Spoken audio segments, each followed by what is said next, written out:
Well, damn, there we are. Looks like we're gonna give Another another shout out to the direction we're going as a studio 586 being more than just us. It's the goal of hearing people, seeing people, hearing their stories.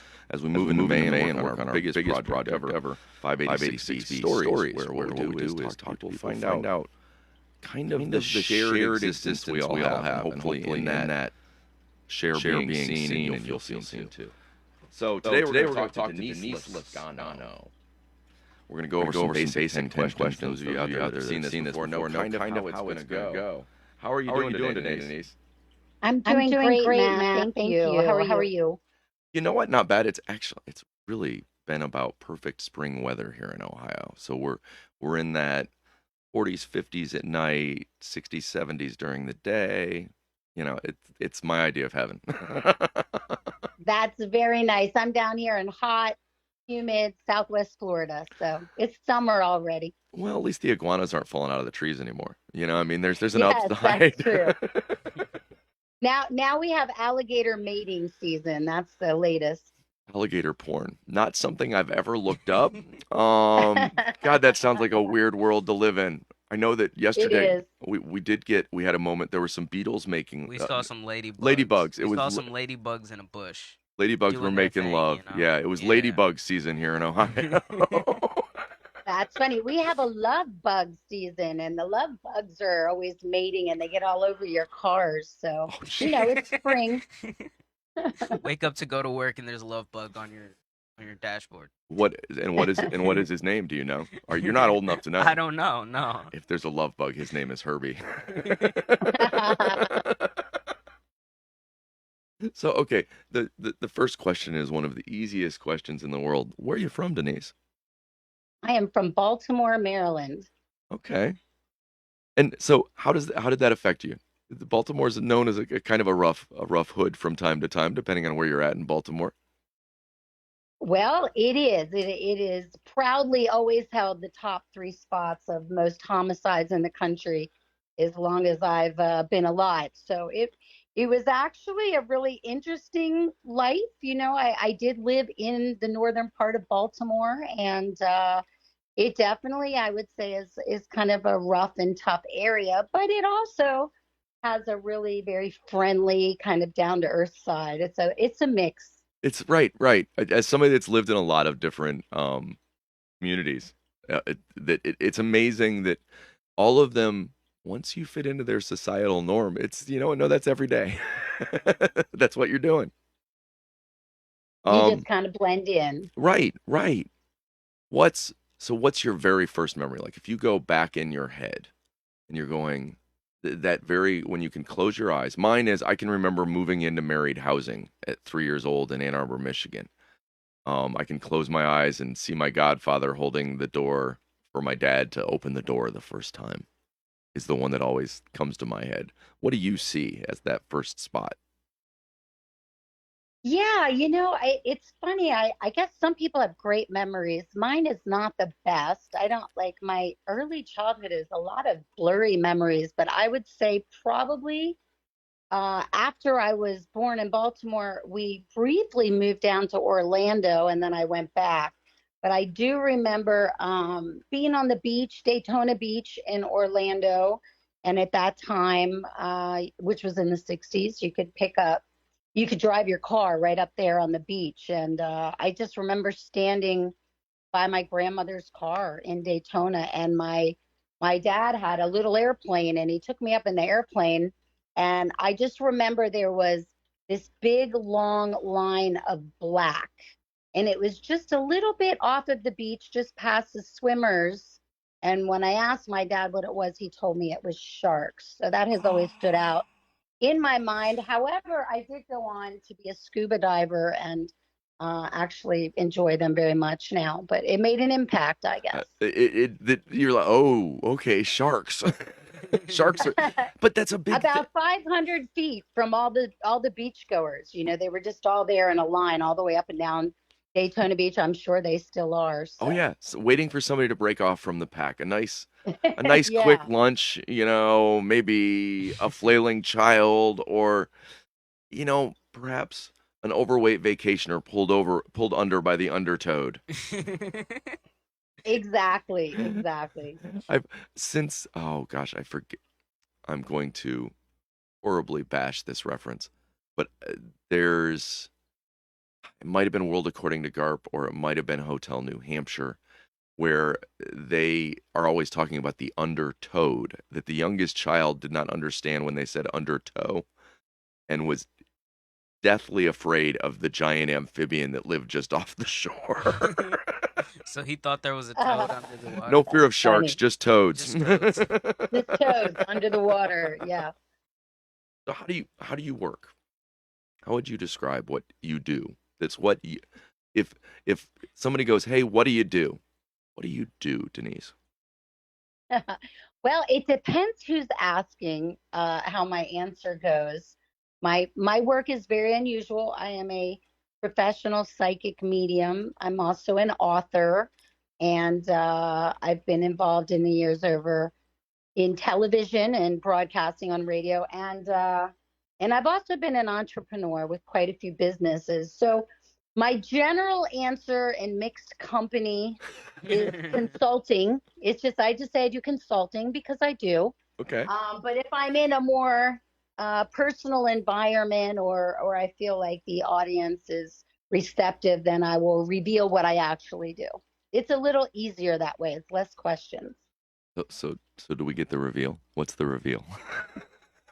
Well, the reveal is that that I talk to dead people. Yeah, basically, a Did I? psychic medium. We talk to dead people. What's a little bit different about my work is I am the first and the only medium to work directly with the mental health community. I've actually for 20 years worked with accredited grief support counseling groups and addiction recovery groups, working with people that have lost people, helping them find healing and closure. And I do that with the mental health counselors present in the group with me. And I also have done really extensive law enforcement work, not just local law enforcement like your neighborhood murder, Right. but a lot of higher level organized crime, federal law enforcement, all sorts of stuff. So it's been interesting. I also teach in Japan, in Tokyo, which is how you and I met, Yeah. talking about Buddhism experiences. But I've been working at a place in a center in Tokyo since 2009. And up until the pandemic, I used to be there about 3 months a year, living and working. Now we're on a Zoom platform, so I haven't been there in a little while. So would you stay at the temple then? Or did Well, when I'm there working with a company, so I just stay in, a company apartment there. However, I've had the really wonderful opportunity of meeting some very interesting people in Japan, people that were actually Buddhist monks, people that were Shinto priestesses, and they allowed me access into areas that other people, tourists, and even local Japanese people never get to go. I got to befriend some monks and high priestess. So I actually was allowed really intimate access to several Buddhist temples. I was allowed to go in the areas that only the monks go into. And I was right. actually given permission not only to teach a course at one of the oldest ones in Japan, but I actually got to stay there on two separate occasions for about 3 nights, 3 days with the monks. And the monks actually make your food and kind of, do everything for you. Uh-huh. So it was quite fascinating. That sounds amazing. I could talk to you for days just about. Okay, so we're 3 questions in. I've got to focus. I've got to focus. I'm having trouble focusing. I'll be honest, you're amazing. But I won't read you the quotes from my dad from last week. But how do you play? How do I play? What do you do for fun? I think I play pretty hard. I always have been a work hard, play harder kind of person. And I'm a very outdoorsy person. So I like outdoor activities. I love scuba diving. I love anything on the water. I like to be in the mountains, hiking around in the mountains. I have always been involved in some sort of physical activity and exercise. I do, as I always say, I may be a psychic medium, but I'm not a nun. So I do enjoy martinis, and I do enjoy, going out and socializing. And Right. I think, mainly if I'm outside, particularly dogs. I have two big German Shepherd Husky dogs. I love them to do anything outside with them. Nice. Okay. Hmm. So that's your place you feel connected to some extent. Is that there's definitely something to say for being outside and feeling a part of the universe is the way I always think of it. There's I like to be the natural surroundings give off amazing life force energy, and it cleans your energy. And although I grew up in the city, which I do love aspects of city life as well, I can only do small doses in that kind of environment. And then I have to just get out of the concrete jungle and get into some forest or something. Oh, I tend to hibernate in my basement. That's where you're hearing us from now. And the problem is that if I don't get outside enough, it starts to affect my mood. But meanwhile, you're knee deep in a project or something. You know what I mean? That you're the one real downside to having your office at home. You feel guilty any minute you're not working because there's the computer. Why aren't you doing something?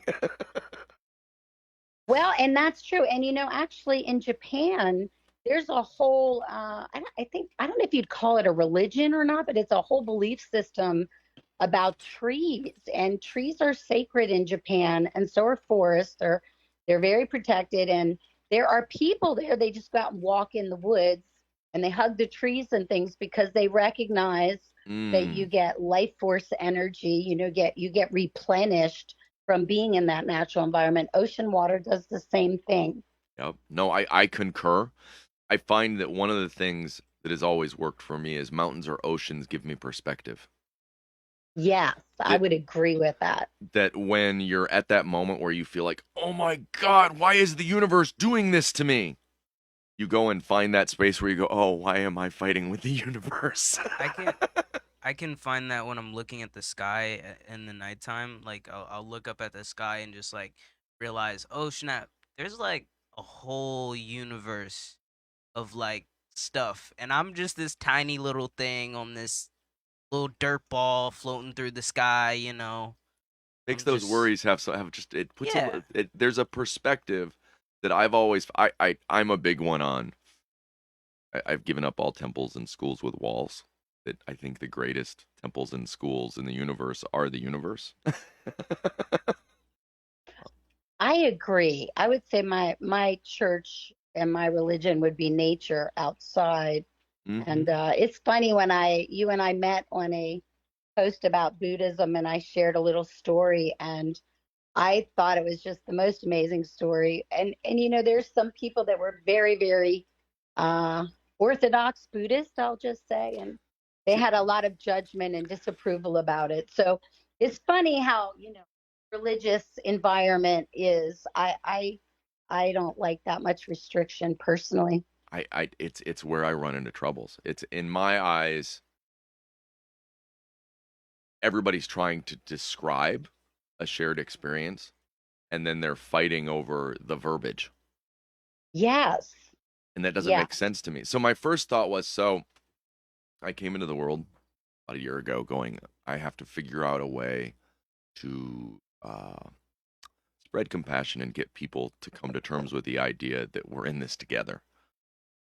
And one of the first things I ran into was in a Buddhist group was, yeah, that what feels to me like non-compassionate meeting of people where there's a judgment over, well, but you're not doing it the way I do it. And I'm like, well, but I thought that was the whole idea. Yeah, or you're not doing it the right way. Right. It's interesting in Japan because I've spent so much time there that it's no different, the Buddhist organized religion over there, than even maybe a Christian religion like Catholicism, where there's a lot of Hmm. criticism about the politics and the money and the power. And it really is the same, I think, with any organized religion like that. But I was sort of like you. I'm thinking, Buddha was sort of about finding your own way and just sort of considering what he was saying. And there were people on the post that were challenging, that it was not proper that the monks were having the Oh, interaction dear with me Lord. that they were. And It's funny because those people, they miss the whole point of the interaction and the Yeah. ability to learn and share information, with another culture. They were so stuck on the fact that, a monk shouldn't speak to a woman, is crazy. And that's not even accurate, because just like Christianity, there's different sects of Buddhism, and some are very strict, like a fundamentalist Christian church, and some are much more liberal, like the Zen Buddhists, which would be like Mm-hmm. a Methodist or a Presbyterian. Right. And some of the monks Those cannot silly marry. They Unitarians. can't. Yeah, they can't marry. They can't eat meat. They can't drink alcohol. But then there's other Buddhist traditions where they do marry and they can have a little bit of alcohol. So it's there's no absolutes in that, but people were very interested in having a debate about it. And Mm-hmm. I just really wasn't. I wasn't there to be an expert on Buddhism. I was just sharing a You were cool sharing thing. an experience. Well, and Yeah. so I spend a lot of time in the Facebook page I guess I run. The weirdest thing is I didn't plan on ever running that Facebook page. It was two guys came to me and suggested we do it. And so here I Are you am. talking about the Buddhist page? Yeah, the Universal Sangha. Yeah, that it was two guys came to me, approached me. They were interested in starting a men's Buddhist mental health group. Oh, And I said, "Men's mental, why men only? Why are you stuck on that?" And what came out of that was, I think, more my vision than theirs, which is why I'm the one doing it. Is I I think of it as the idea of a universal temple, that we've gotten to the point where digitally we are all connected. Now, if we could just come to terms with that and quit fighting. yeah. I'm a live and let live type Yeah. person. I feel like everybody kind of, I think that people choose different schools of philosophy or religion or thought based on their temperament, and everybody's Mm. temperament's a little different. Some people like a lot of strict structure, and other people need a little bit more, flexibility. But I think within both of those, you don't have to compromise your core values. Well, I have a friend. I came to that same realization, and how I got there is sort of funny. I have a friend that suffers from schizophrenia. Hmm. Which is a rough go. He's got voices in his head. Yes. He's gone with the Norse pantheon. He likes Thor a lot. And one day it dawned on me, well, of course a pantheon makes more sense to somebody with voices in their head. And he Well, goes, that's an yeah, go go ahead. ahead. No, go ahead. No, I was gonna say it's very interesting you bring that up, because as a psychic medium, I have voices in my head, and I get paid very well to deliver their messages. But my biological father was also a schizophrenic. So it's Okay. very interesting. I've spent an entire life trying to figure out what is the difference between a medium and a schizophrenic, because we both hear voices, but one of us is mentally ill and one is not. And I have always suspected that people who have schizophrenia, I do believe they are actually connecting with spirits sometimes. It's just the difference is in my mind, there is a very clear partition between this world and the fourth and fifth dimensions. In the schizophrenic's mind, there's no partition. That So they it don't see the all line. mixes together, and they can't really tell, who's like real in a physical form and who's real in a spirit form. And I think that that's where the confusion comes in. But it's a very difficult disease, but it's also kind of interesting. It's Oh, fascinating. I, isn't it? I think that they should be given a little bit more credibility, that there may be something else happening there besides just their brain malfunctioning. Well, I've often, so my thoughts on neurodiversity is that, excuse me, that many of the things we see as problems, we identify the con but not the pro.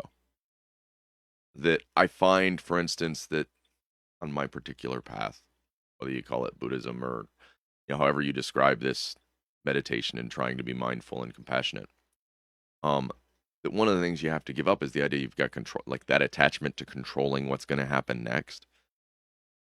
And what I've found in mental health is you already had to give that up, because you already that to get over those feelings, you have to kind of come to the conclusion of, oh, okay, I don't have control over the chaos inside of me.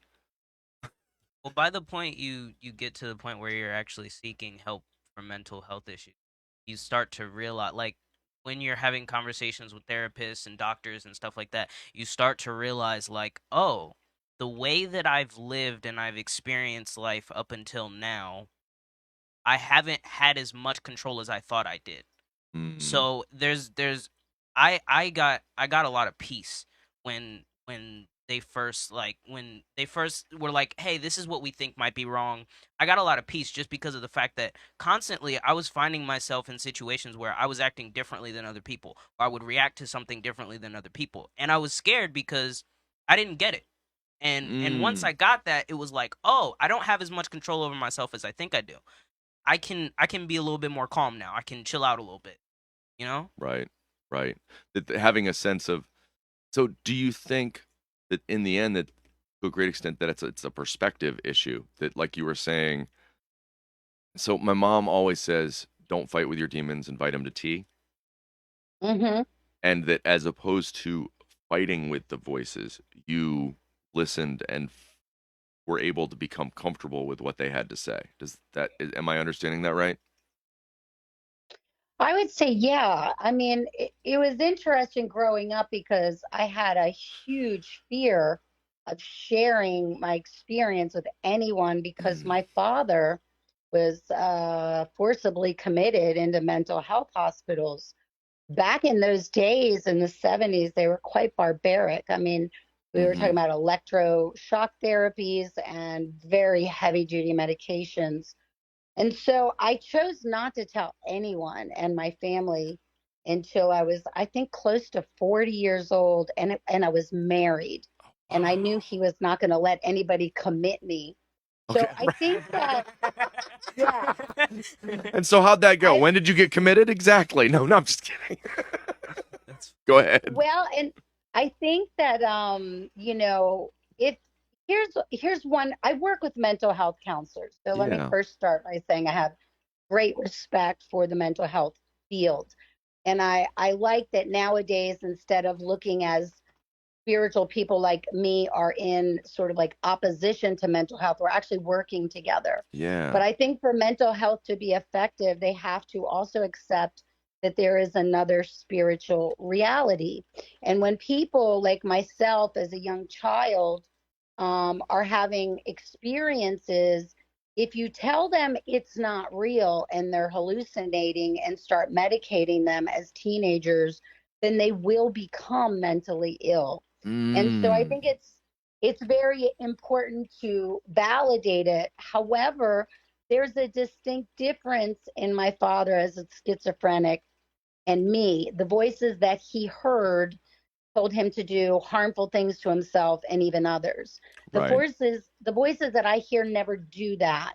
And I'm never confused about things. So I think that he and schizophrenics also have a mental health problem that's in the mind, but I think they're also having a shared spiritual experience. And I think that the problem with mental health right now, which I've been committed to trying to change for 20 years, is that you cannot treat only the psychology and the mind and expect for healing to happen when there's no spiritual component, because we are a soul and we're born. Every one of us is born with a certain level of consciousness, past life experiences. And to ignore that as it's not relative, I think that makes mental illness worse.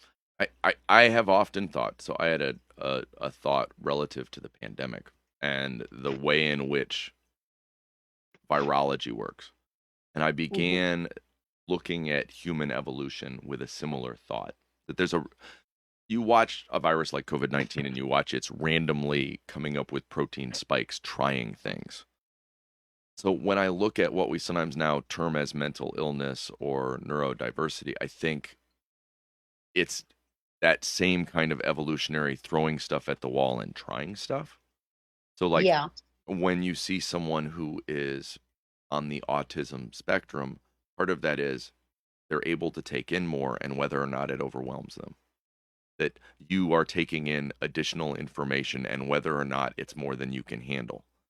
And so that if you think of it as constantly throwing out protein spikes to try new things, Of course, everybody's a little bit different. And you, fortunately, were able to be at peace with those voices as opposed to another piece of evolutionary try that was close but not quite.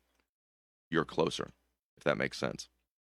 Yes, but I will say that was a process. I was not at peace with it for a very long time. So it took a process of time to kind of come to terms with it and understand and accept it and not be afraid to share it with people. That was the big key thing. But I just want to mention something about autism because that's a fascinating subject. I've also worked with a lot of autistic people and an autistic teacher once. And the way that I see autistic people intuitively is I actually see them as very evolved and advanced. I don't Yeah, see them no, I as like agree. mentally disabled. They're very incredibly telepathic. So they don't, a lot of times they don't want to verbally communicate because they're experts at mental telepathy. And I have a shared telepathic conversations with them. So the problem is sometimes people they get frustrated, but you're with the autistic person because they don't want to maybe embrace the way that we all interact. However, what you said is so exactly true. They're like me, which is an empath, which is very a feeling psychic ability. No They're doubt. so super sensitive that the sensory experience of the physicality is overwhelming It's to too them. much. It's a Yeah. constant. It's almost like they're getting too hmm much information, maybe. Yeah. That Yes, it's an overload. And I personally can relate to that and the importance of like kind of having boundaries, because when you're very sensitive like that, you are I don't, preaching to the I choir. don't think it's good to isolate, but you have to kind of balance out your experience. Yeah. Very much I'm that extroverted introvert. You know what? I can take only so much of all of the energies around me and close. But like even if what I do is I'm doing this endeavor that causes me to, go out in the public and talk to people. So like I like to, if we have our fires here on Saturday, I like to have something I'm doing so that I can I have to have a way of making that little bit of a barrier or whoa, it's overwhelming. Having your own thing. Yeah. So I've always related to that empathic I don't want to say issue, but the issue that no, what you're saying makes total sense to me. So now you've had to deal with all of this growing up. So how do you pray? How do you find your center then? What's your means of? It doesn't necessarily have to be pray, but do you know what I mean? How do you take all these overwhelming things and find a peaceful spot for yourself in the middle? Yeah. So I always say prayer is talking to God or communicating, and meditation is listening. That's how I like to think of it. And I I grew up in a really part of my upbringing was incredibly religious, and it was a very kind of strict religious, borderline cultish. And okay. so as I got older, I had a very strong aversion. I didn't want to be involved with anything that was organized religion because of that very controlling experience. Mm, So, as I was trying to figure out how to embrace my spirituality, Spirit used to say to me something very important, which I'll share with you. And I think it says it perfectly. Find a spiritual practice that suits your temperament and practice it every day. So for me, that is getting outside, working in the yard, walking. Sometimes it's just sitting in a quiet meditation. But sometimes if I'm a little, I got a little energy and I just can't sit still, something's on my mind, I find walking, and mm, meditation. And, I would say my prayer is probably like anyone else's. If I need help from God or the universe, I just ask and I say what's on my mind and I let it go. right. You know what? I love that answer because, and the reason it's worded the way it is so I'll get those answers too. So I very much, as I was coming up with these questions, the goal was how simple can the questions be that find the most meaningful answers, that give you that depth of a person, but it's the questions that we all really define more about us than the questions we normally ask, if That makes sense. Yes. So, what do you love? What do I love? I actually really love life. I truly feel it's a gift. It's not always been easy for me, but I love all the experiences. I like to experience different things. I like to travel. I like people, meeting different people. And I would say that I really love animals, and my dogs and my family, I would say. Okay. That's, you know what? And it's a beautiful answer because the thing I find that I love is all living things, which covers everything, but that I approach all living things with that energy of I've got a fish that I talk to a lot. Hey, fish actually know a lot. I used to have a little fish. It used to sit on the counter and it would follow me around when I walked Hmm. around. And if I talked to it, it'd come up to the glass. I think they perceive a lot more than people think they do. I definitely have whole interactions and communications. I've got a parrot head cichlid that's alone in his little tank and been there. I've had him for about 3 years. He eats out of my hands. Yeah. He when he sees me get the fish, get the food, he wags his tail and he runs around and he's all excited. He's staring at me now because I haven't fed him yet today. He's like looking directly. Clyde is like He is. evil eyeing He's us like as we eyeing speak us from down. across the room. It's like, dude, where's my food? But because that's a part of who I am, like there's an axolotl in this room, there's a snake, there's a fish, there's a 300-gallon pond in the other room. Don't get me wrong, we're in the basement, and what I did for the pandemic was I built a pond in my basement. Well, that's a good project. But it's got koi and goldfish and turtles and fish that clean and you name it, it's all going on over there. That I have to surround myself. It doesn't feel complete without other living things around me. That I get weird when um I've got a couple groups that I attend, a couple classes I attend because I'm always interested in learning more. And they'll start talking about, well, yes, we're going to pray for all sentient beings. I'm like, no, can I just drop that part? How about all of it? Can I? Well, and you're an empath, a clairsentient, which means clear feeling. And you said your mom was an energy healer, so that goes along with that. And it's really important for clairsentient people to be near water.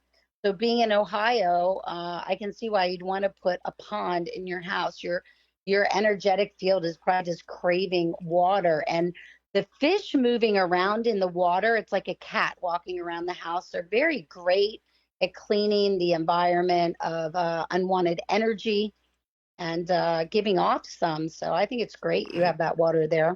You know what? It's funny that you say that because that's the short list of all the water in the house. I think there's a pond out back too. There's a pond out back. There's 3 more fish tanks upstairs. There's an iguana, an axe. I don't know. There's a lot of animals in this house. There's probably more animals. No, without a doubt, there's more animals than there are people in this house. God. Yes. God, that's the perfect house in my world. There's a bunch of There's cats. I've got a cat here in the studio named Suge Knight. He's He likes actually to dangle wrappers over balconies. large black cat. Children asked me if I should name it Sugar or Midnight.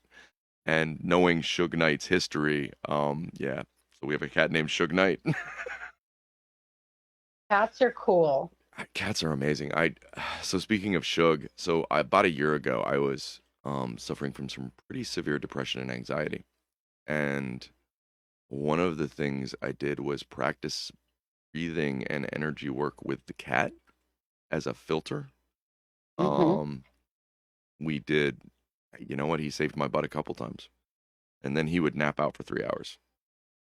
But he'd purr the whole time. So I must have been quitting. Go ahead. No, I was just going to say cats and dogs are incredible for neutralizing our energy. And the one thing we have to be careful is, they can absorb so much of it that they can literally get sick sometimes if they're around a toxic person, But if for most people, just they're very, and especially cats, they do their own form of energy transference like Reiki. So absolutely. yeah, Absolutely. and they can see spirits. Your cats can see spirits. They can see the Sometimes they'll auras look of off in the spirits and distance, and people. I'm like, he's looking at something. He's not just looking off in the distance for no reason, man. Cats are. I've always had a relationship with cats and dogs, but animals in general. I love going into the woods and just finding that moment where you're quiet enough that you're feeling the movement around you, and that when the squirrel cracks a stick, you look directly where the squirrel is at because you already knew. That kind Yeah. of, yeah. Okay. We're gonna talk more. We have to. What do you fear? Well, we just bought some property in the Smoky Mountains, completely undeveloped, and all we did was put a camper in the middle of the woods. And I'm with you. I love it. It's like heaven on earth. That sounds amazing. That just I mean, Mhm. that I used to go to. So I used to drive a truck for a living, and we would do electronic pickups all over, primarily the eastern part of the country. But I had a pickup up in the Adirondacks in Ticonderoga. There's a paper mill up there. But oh my God, it's those New York upstate lakes, and then you move up into, oh my God, that's where you could just see Ansel Adams. You can't help it. You're looking around going, wait a minute, I'm sure I've seen this picture, and nothing else around you, and suddenly it's like, oh okay, maybe I am where I need to be. So what makes you afraid, Denise? So with all of these things, and you're carrying a lot, though it sounds like you're pretty good at not staying overly attached to things. But so what makes you afraid? I would say in general, I think I'm a pretty fearless person, always have been. I'm not particularly fearful, but there's a few things that do make me really afraid. Spiders is at the top of that list. And in Southwest Florida, in the swampy area that I live in, we have some really, really You've got some good large ones. ones. Yeah. Yeah. And then I would say the other thing that I think my biggest fear is a loss of freedom. Freedom and independence is incredibly important to me. I am not a communal person. I am never going to live in a commune. There's just nothing communal about me. I'm all for the community, but I need my own space and I need my own freedom of self-expression. So, that would probably be my biggest fear would be that. I've been self-employed my entire life since, well, about 26 years old. So Wow. if that tells you anything, I don't like strings attached. I've been self-employed before, but this not-for-profit part is like jumping off a ledge. Is like going, okay, what if we tried to design a business around the idea that we don't make any money? How do we fund that? uh, that. So the big goal here is to hear people, to create a space where people feel seen. That So similar to the Human Library Project and everything else, the idea that the true answer, okay, so what can I do for the world? Is I just keep going, hey, have you met my friends? Hey, have you met my friends? Tell everybody's friends. It's crazy, I know. But when you start thinking of games like 6 Degrees of Kevin Bacon, we're all more connected than we realize. And so for me, we all need to be seen as independent beings. And that the anxiety that builds up, that fear that you're having is, well, what if I can't be me? And a lot of people are running around going, I can't be me. I have to wear a mask 24/7 or whatever to try and be whatever everybody else is expecting. And how do we get past that? How do we, go, hey, no, that feeling of all alone that nobody's ever been through this before, guess what? You're not alone. Those things you're feeling, they're normal. They're real. You know? Um, my biggest fear is losing my ability to communicate. That if I end up with some kind of slow, debilitating disease or some accident that causes me to not be able to get out my ideas, scares me to death. And sounds very egocentric now that I say it out loud. Actually, I don't think that's I can egocentric, actually. I think it's not egocentric. What you're talking about is your freedom of expression, which is actually a creative impulse and energy. And it's so important to have freedom of expression because I spent the first part of my life hiding who I was for fear of either people thinking I'm crazy, people thinking I'm some kind of a shyster, or people thinking I'm, whatever, the devil. I've heard that. And I think at some point, not everybody, but some of us just go, I just don't really care what anybody thinks anymore. And the beauty of that is when you get to that point and you just really put out your own true authenticity, your own personal expression, then what happens is you're not going to be everybody's cup of tea. And some people may leave your life or not accept you.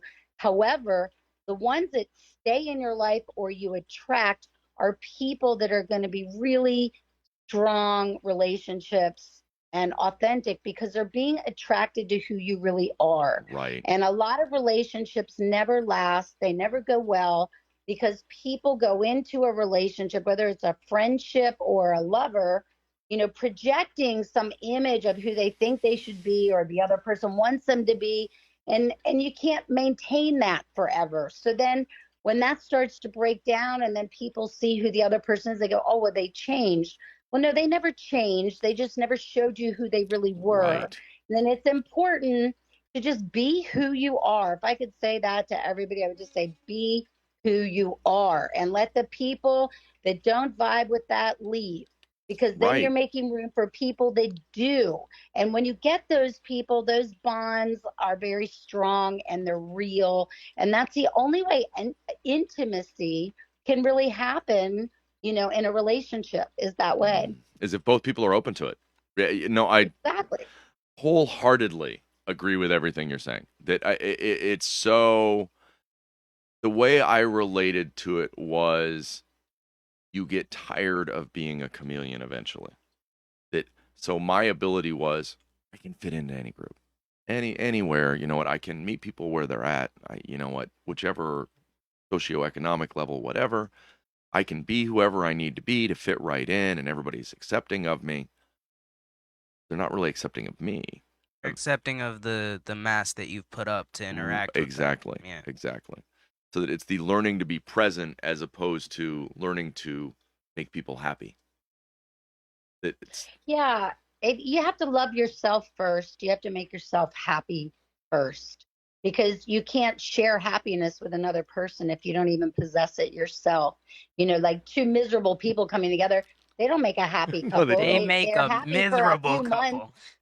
Yeah, they're happy for a few months while the attraction and the chemistry is good, but then that wears off and you just have two miserable people again. And traditionally one very unhappy child. But anyway. Yep. None of us have ever been there. I'm just making things up. I have no idea what you're talking about. It's a general comment. Yeah. What do you feel like you know? What's your core, I have this thing I know? What do you know? Well, it's funny because being a clairsentient, it's a constant stream of I know. I don't know how I know. I can't tell you how I know, but I just know, and I'm always right, because of the psychic thing. I know how that feels. But what I would say that I know, without a shred of doubt, is that there is definitely life after death, and that there definitely is a spiritual realm, and that what we do matters. And whatever religion anybody chooses is fine. It's just sort of a vocabulary, as you said, that you're working with for ideas. But regardless of whether someone is an atheist, a Buddhist, an agnostic, a Catholic, Jewish, I mean, when we all die, we all live, and we all are accountable for our actions and choices in this life in one form or another. From astrophysics to Zoroastrianism is how I like to say it. But yeah, that from one end to the other, in the end, what was your intent? How were you trying to live? That over and over again, no matter the faith, do unto others seems to be pretty clear and easy, and his, opposite reactions in physics kind of backs it up. Yeah, you can. I mean, Albert Einstein, if I have somebody that's very scientific, I'll use a lot of his concepts because that he explains very well how energy interacts in a scientific way. But yeah, science and spirituality, as Einstein said, they're just like two branches of the same tree, you know. A world trying to describe a shared experience Hmm. by any method, math to mysticism. Yeah, What, sacred geometry. there you Hmm. go. What do you feel like you don't know? I feel like I don't know. I don't know why people can be so horrible to one another, I Hmm. think. I mean, I certainly understand it from an intellectual, psychological, and all that point of view, but it's hard for me sometimes, being as sensitive as I am and working, working in law Hmm. enforcement. I've worked on some very horrific kind of things as well. And it's just, I just don't know how people can do some of the things they do to one another. Oh, absolutely. We've talked on the show. We have a podcast called "Where's the Line" that we do. Now we've backed down. We're going to do it Tuesday through Thursday. We used to do Monday through Friday, but we're working on fun things like this. Um, we've talked about that. That the reality is, how do you come to terms with the idea that humans are one of our best qualities? Well, how much we can convince ourselves how this bad thing we're doing is something good. Yeah. We're great at intellectualizing anything. You know that I root for our robot overlords when they get here because they'll use logic. We're really creative. We're great at coming up with stuff, but then we're very biased and opinionated about whether or not it's right. So we need somebody like Spock. We need somebody to go, no, that's stupid. Yeah, no, that makes sense. That okay. One last question. Okay. Why are you here? Why am I here on the radio show or on the planet? You pick. That's all on you. This is Denise's show. It says Denise. You know what? We have gone to just the simple person. We have we're using one name, and what? Why is Denise here? Well, I think like you, I'm here to communicate information. And I think that I'm also here for lessons of love in the school of love called life. Hmm. And I think sometimes I'm learning lessons of love and sometimes I'm teaching lessons of love, but I'm here for the purpose of love Okay. because the way I see the world is every single decision and choice and perspective that we have or make, always you can keep whittling it down to the core energy is either fear or it's love. And they're Hmm. opposites. And fear is a lack of love. And so everything that we do either turns out to be a choice out of fear or out of love. And so I'm here for love. That's what I would say. I love that answer. I love that answer because fear is the motivator. Fear is the mind killer. You know, the spice must flow. Fear Okay. is the prison. Fear is the Mm-hmm. prison that makes people stay in situations where the jail cell door was always Was open. And fear is what causes people to hate each other and hurt each other. And fear, to me, fear is evil and love is God. So, but in a very just energetic, non-religious way, I think everything comes down to those two choices. mm-hmm. And we're here to make choices and be responsible for the consequences of those choices. And I'm here to encourage people to make choices that come from a place of love, out of love for and in love for self and others. That's beautiful. That really is. That's really I totally commend you in the sense that for me, I have always seen fear as the major motivator for people. That and how do you redefine the perspectives of the world to go, oh, maybe I don't have to be afraid. That in exposing people to each other, it's the only way I know to combat allergies. When we talk about triggers and people go, oh, I get triggered. I'm like, no, you've got a brain allergy. There's something you come into contact with that makes your brain really itchy. Trick is figuring that out in a little bit at a time with a little exposure. Different people are different, you know?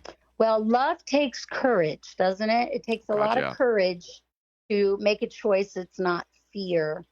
And I mean, fear can sometimes save our life, but it Mm, can also encourage us to keep our life very small. But in the end, it also gives us an opportunity to learn courage and some other things about ourselves. So I always, I see fear as a very low vibration of energy, and love is very high. And you can also use that fear energy and you can channel it as motivation, to mm-hmm. a higher energy as well. I think sometimes a lot of people's fear, and one of my jobs as a psychic, is they can't see outside of their situation. They can't see maybe other opportunities or openings. So by pointing those things out, it encourages people to step out of fear and have a little courage and maybe move in new directions. You know what? I totally get that. I tend to talk about the idea that what gets us in trouble is expectation. Yes. That I often talk about fantasizing as catastrophizing with extra steps. Like, okay, build this big picture of how absolutely awesome everything is going to be tomorrow. And watch how disappointed you are. That to some extent, not being attached to the outcome or with expectation as to what's going to happen changes all of like moves the fear into a column of, oh, it's getting me ready. For me, it's anxiety. I think of it as something that is my superpower. It keeps me humble. Mm-hmm. That it's over there. We talk about, have you ever seen the movie A Beautiful Mind with Yes, I have. yeah. So that one of the things we talk about is the idea that beyond somebody with schizophrenia, you can take something like anxiety and have it be the people that are standing next to you that you're ignoring. You know it's there. It's you look over and go, yeah, you're right, I should check some things. That it doesn't have to control your move, but you have to have that space. So I often think of those pieces that I am aware of, but I'm not letting control my thought process as, okay, we're going to set you over there like, what is it, Paul Bettany? Isn't that his name? Yeah, it's Paul Like Bettany. Paul Bettany in A Beautiful Mind with standing off to the side that isn't real. Because that's given me a better grasp. I constantly try to look at it as the downsides as superpowers and that struggle rings the school bell. When it gets hard, it's because you're learning stuff. And that's how I try to stay up with it, if you will. My God, Yes, and I think it's important to recognize, kinds of fear. I mean, if you're in the mountains and there's a bear chasing you, that's fear, and that's probably going to save your life.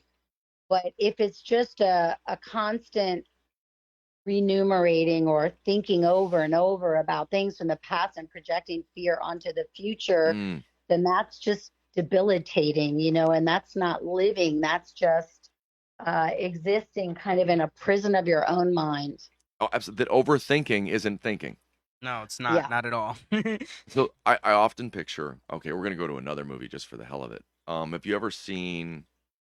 God, why can't I think of it now? David Bowie, uh, you mean like Labyrinth. Labyrinth? Okay, got it. There's a character in Labyrinth that has spent his entire life finding garbage and packing it on himself.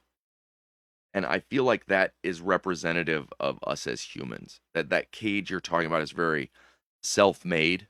Like, oh, if I put this on me to protect myself and put that on me to protect myself, that we build a chrysalis. We build our own cocoon and we either die in it or eventually emerge a butterfly, depending on how it goes, if that makes sense. Well, yeah, it's like in the tarot deck, it would be the tower card. It's like Mm-hmm. where you're building walls around yourself that initially to protect yourself, but then the walls become so tall and so thick that they imprison you instead, because those walls disconnect us from one another and from life. Absolutely. You know what? It's hard to not make a Pink Floyd reference, to be honest. But that is so. What I've always loved about The Wall by Pink Floyd is it's so illustrative of that happening. You know, of the Yeah. trying to protect yourself and then it becoming the trap. And how do you tear down the wall? My Now, God. are you a Gen Xer? I am 50, so what does that make me? I was born in 71. I think I'm Gen X. I think you're still Gen X. I think Okay. you're right at the end of it. Yeah. Okay. I'll take that. You know what?